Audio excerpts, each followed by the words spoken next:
Question number one. An entity constructs a new office building commencing on 1st September 2018, which continues till 31st December 2018 and expected to go beyond a year. Directly attributable expenditures at the beginning of the month on this asset are 2 lakhs in September 2018 and 4 lakhs in each of the month of October to December. இப்போ செப்டம்பரில் 2, அக்டோபரில் 4, நவம்பரில் 4, டிசம்பரில் 4. So 3 12 14. The entity has not taken any specific borrowings to finance the construction of building, but has incurred finance cost on its general borrowings during the construction period. During the year, entity had issued 9% debentures with a face value of 30 lakhs and had an overdraft of 4 lakh, which increases to 8 lakh in December 2018. The interest was paid on overdraft 12% until 1st October 2018, and the rate of was increased to 15%. Calculate the capitalization rate for computation of borrowing cost. So அவங்க என்ன கேட்குறாங்க, capitalisation rate மட்டும் கேட்குறாங்க. சரி, what are we calculating? There is no specific borrowing construction of building, so we use only general borrowings. இப்போ general borrowings வந்து debentures during the period சொல்லிட்டாங்க. During the period போது 9%, அவங்களுக்கு 2,00,000 ரூபா வட்டி. பேங்க் ஓவர் ட்ராஃப்ட் வந்து இனிஷியலி 4 lakhs இருந்துச்சு. December மாதம் மட்டும் எங்களுக்கு 8 லட்சமா இன்க்ரீஸ் ஆகுது. So 4 lakhs increase on only December. What is the capitalization rate? Weighted average borrowing cost divided by weighted average general borrowings. இப்போ இது வந்து டோட்டல்னு சொல்லுவாங்க. Total average borrowing cost divided by total weighted average general borrowings into 100. So அப்படி பார்க்கும் பொழுது 9% டிபென்ச்சர்ஸ்க்கு 2,00,000 வட்டி வந்துருச்சு, கிளியரு. ஏன்னா since it is the entire period. But bank over draft பொறுத்த வரைக்கும் பார்த்தீங்கன்னா அக்டோபர் வரைக்கும் 4 லட்சம் தான் வாங்கிக்கிறாங்க. டிசம்பர் தான் அவங்க 4 லட்சம் அடுத்து வாங்க போகிறாங்க இல்லையா? அப்போ அக்டோபர் வரைக்கும் 12% வட்டி தான். அக்டோபருக்கு அப்புறம் தான் 15% வட்டி ஆகுதுன்னு சொல்கிறாங்க. அப்போ அக்டோபர் வரைக்கும் எத்தனை 9 மாதம். எப்படி 9 மாதம் அப்படின்னு பார்த்தீங்கன்னா, நம்ம கணக்கு ஸ்டார்ட் பண்ணது ஜனவரி டு டிசம்பர். அப்போ ஜனவரிங்கும் போது ஸ்டார்ட் ஆனது ஜனவரிலேருந்து டிசம்பர் வரைக்கும் பார்த்தா 9 மாதம். ஜனவரி, பிப்ரவரி, மார்ச் கணக்கு பார்த்தீங்கன்னா 9 மாதம். அப்போ 9 மாதத்துக்கு வட்டி பார்த்தா 36,000 ரூபாய்.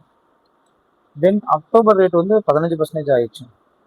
அக்டோபர், நவம்பர், டிசம்பர் வரைக்குமே 15% தான். அப்படின்னு பொழுது டிசம்பரில் மட்டும்தான் 4 lakh to 8 lakh ஆகுது. அப்போ அக்டோபர், நவம்பரில் அதே 4 lakh தான் இருக்குது. அப்போ ஆனால் வட்டி மட்டும் 15% மாறுறதுனால 4 லட்சத்துக்கு 15% போட்டால் 2 மாதத்துக்கு போட்டால் 10,000 ரூபாய். டிசம்பர் மாதத்தில் 8 லட்சம் ஆயிடுச்சு. அப்போ 8 லட்சத்துக்கு 15% ஒரு மாதத்துக்கு போட்டால் 10,000 ரூபாய். ஸோ அப்படி பார்த்தா 36,000 ப்ளஸ் 40,000 56,000 ரூபாய். 56,000 ப்ளஸ் 2,70,000, ஸோ 3,26,000 வந்துருச்சு. ஆனால் இந்த இடத்துல இந்த பாரோயிங்ஸ் பார்த்தீங்கன்னா 46 லட்சமாக எடுத்துக்கொள்ளக்கூடாது. எப்படி சார் 46 லட்சம்னு சொல்கிறீங்கன்னா, சிம்பிளாக இங்கே சொல்லிக்கிறாங்க. ஜென்ரல் பாரோயிங்ஸ் கணக்கில் பார்த்தீங்கன்னா தான் தெரியும். இங்கே 30 ஒரு 8 4 lakh இருந்தது. இந்த இடத்துல என்னவா மாறிடுது, 8 லட்சமாக மாறிடுச்சு இல்லைங்களா? அப்போ இந்த என்டிட்டி வந்து எவ்வளோ வாங்கிக்கிறாங்க, 30 லட்சம் வாங்கிக்கிறாங்க. அப்புறம் ஒரு 4 lakh வாங்கிக்கிறாங்க, 34, விச் இன்க்ரீஸ் டு 8 lakhன்னு சொல்கிறாங்க அடுத்தது. அப்போ எவ்வளோ ஆச்சு, 38 நாளும் 42. இங்கே எப்படி 46 சொல்கிறாங்க அப்படின்னு ஒரு குழப்பம் எல்லாத்துக்குமே இருக்கு. அவங்க தப்பு, அதாவது கால்குலேஷன் வந்து அவங்க தப்பாக போட்டுருப்பாங்க. கண்டிப்பாக அதுதான் ரீசன். ஸோ 46 லட்சம் என்பது இது கிடையாது. ஃபஸ்ட் நம்ம அதை புரிஞ்சுக்கணும்.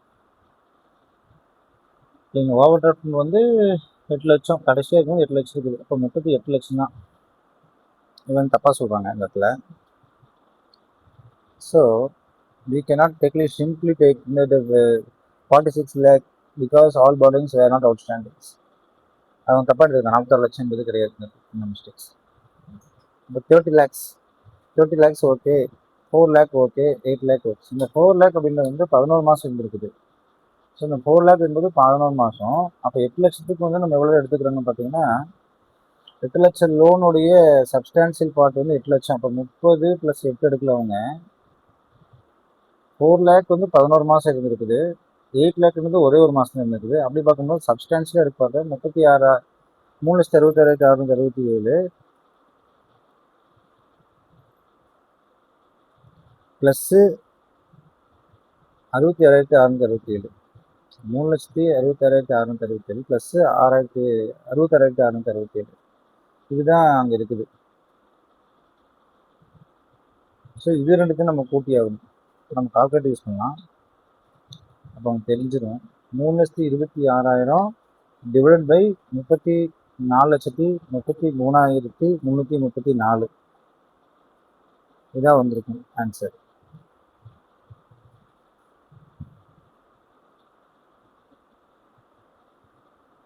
பொறுமையாக புரிஞ்சுக்கணும் இந்த இடத்துல. ஏன்னா இந்த இடத்துல தான் கொஞ்சம் கன்ஃபியூஷன் ஆகிறதுனால சொல்கிறேன். இதில் பொறுமையாக புரிஞ்சுக்கணும்.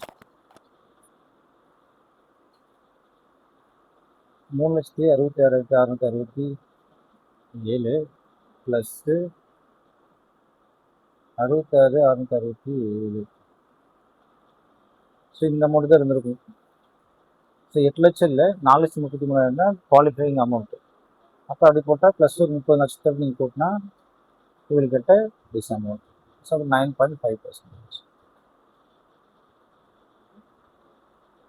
So 9.5%. ஏன்னா total weighted average borrowings interest divided by total weighted average general borrowings 100% வந்துடும்.